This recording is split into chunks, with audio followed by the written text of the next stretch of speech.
So, end of term review for Foveon. Wow. Well, obviously these cameras continue to amaze me all the time. The results are fabulous. The cameras are a bit quirky, but the results I think they're pretty unique. 3 Sigma Foveon cameras in use in 2024.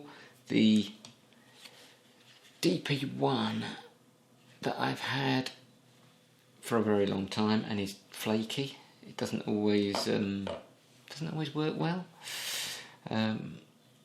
The DP3 Merrill, which is lovely but equally quirky, and this year I added the Sigma SD Quattro. The output from all 3 I find pretty similar when I'm processing it. The SD Quattro is obviously far more flexible in terms of its interchangeable lens, but as you can also see, looking at the bigger DP3 versus the SD Quattro, and that's the SD Quattro with the smallest lens that I've got for it, the 30mm. The form factor is incredibly different. This is the SD Quattro is a relatively massive camera, but it does feel like a whole kind of generation newer. It feels far more modern. It is faster to use, unbelievably. It's still very slow, but it's faster to use than the Merrills, the DP Merrills, and I think it is, in lots of ways, it is a nicer camera to use, but it is so big and bulky that it doesn't often get taken out, whereas something like the DP1 Merrill, you can easily take with you, but obviously it's you're limited to that fixed focal length. SD Quattro, one limitation of course is this SA lens mount. There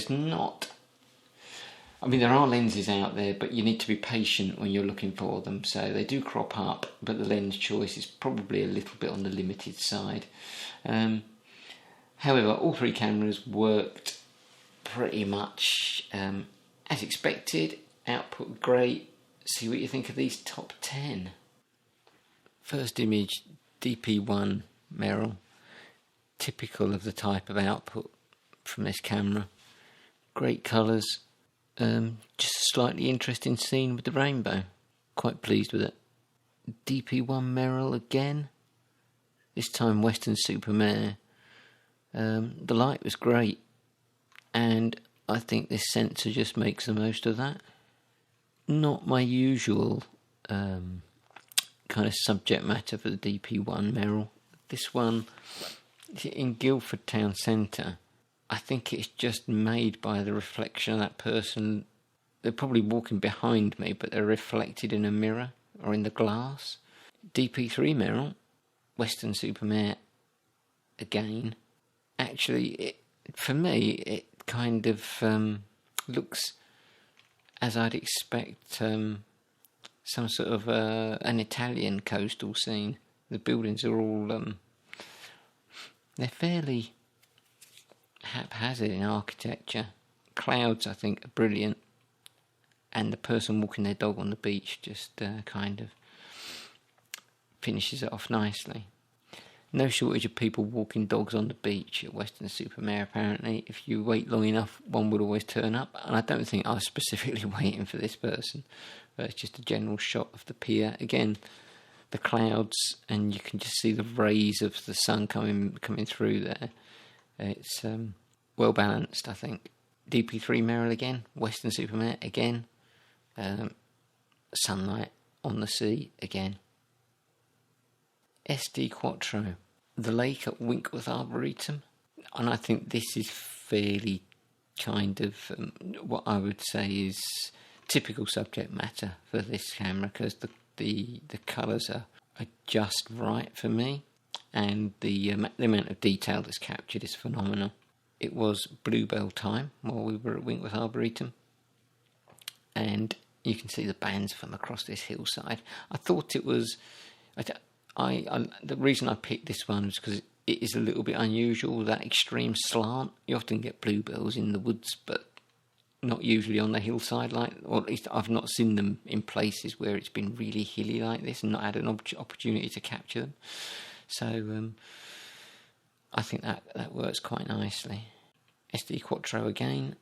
This is an underpass in Guildford, and what's amazing is the dynamic range in this image. When you see the unedited RAW, it's very dark, and the contrast is very great against the light where the sun's hitting in the end of the underpass. So the contrast is immense, but there is so much kind of exposure latitude with the Foveon images that it brings out the orange there very nicely, I think. SD Quattro again. This is with the 70mm macro lens, which I really struggled with.